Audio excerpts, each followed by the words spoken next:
గురుజీ, మరి ఇంటికి పడమటి వైపు కిటికీ ఉంటే ఏం చేయాలి?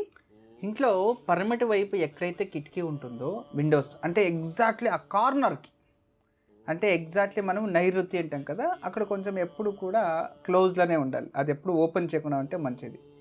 సౌత్ నుంచి రావచ్చు, లేదు అన్న వాయుమూల నుంచి విండో ఉన్న ప్రాబ్లం లేదు.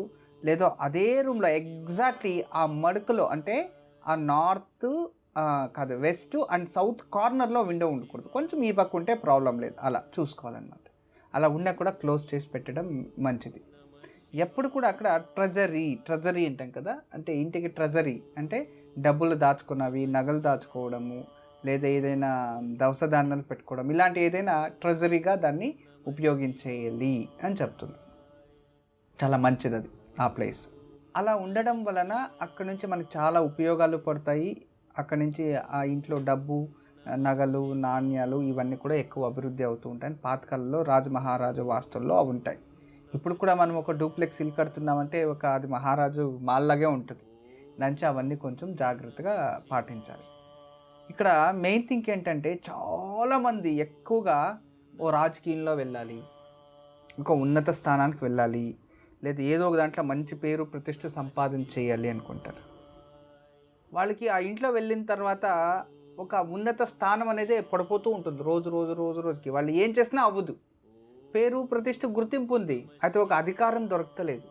ఎందుకు అధికారం దొరకలేదు అని ఆలోచిస్తే, ఆ ఇంట్లో ఇంద్రస్థానంలో అపవిత్రత, ఇంద్రస్థానంలో చక్కగా లేండనము, ఇంద్రస్థానంలో ఏదో ఒకటి కట్టేయడము, ఇంద్రస్థానంలో పిల్లర్ రావడము, ఇలాంటివి చాలా ఉంటాయి. అందువలన అలాంటి చోటు అలా జరుగుతూ ఉంటుంది. ఎప్పుడు కూడా మనం ఇలా పడుకో ఉంటే మన మధ్యలో పిల్లర్ వెళ్ళిండకూడదు, పైన టాప్ రూప్లో. అవన్నీ చూసుకోవాలి.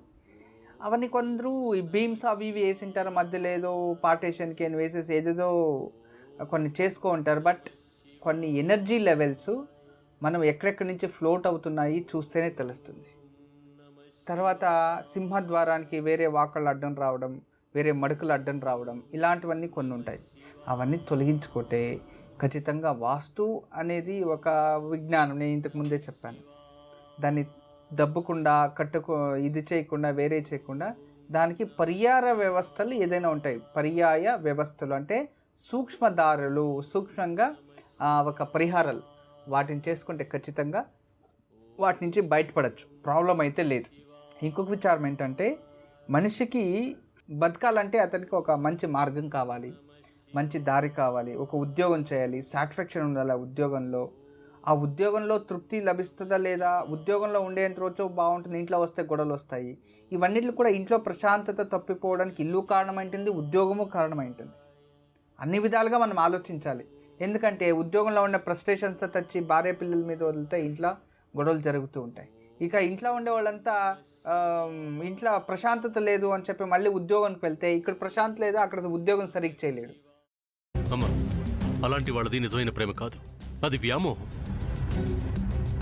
ఎగ్జాక్ట్లీ చిన్నత్త, నిజంగా ప్రేమించుకున్న వాళ్ళు అలా చేయరు. ఎంత మనసు విరిగిపోతే కన్న కూతుర్ని పట్టుకొని మా దృష్టిలో చచ్చిపోయా ఉంటుందా తల్లి? అది సరే అమ్మా, తన కూతురుతో తన మాట అనేటప్పుడు ఆమె మాటల్లో వ్యథ, కళ్ళల్లో బాధ గమనించావమ్మా?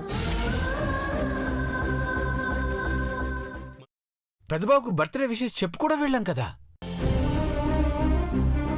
ఊరికే ఎలా కాలిపోతుంది? మంట పెడితేనో పడితేనో తగలబడుతుంది.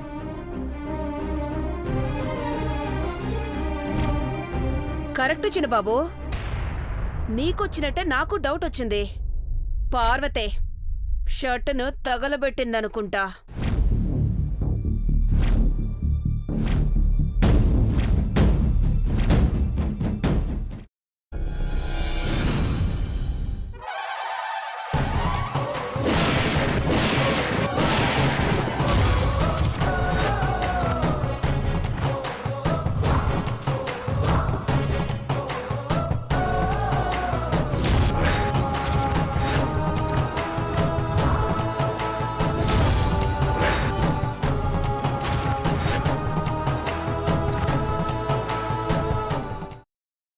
తర్వాత పొట్టు తీసేసి చాప్ చేసి పక్కన పెట్టుకోవాలి.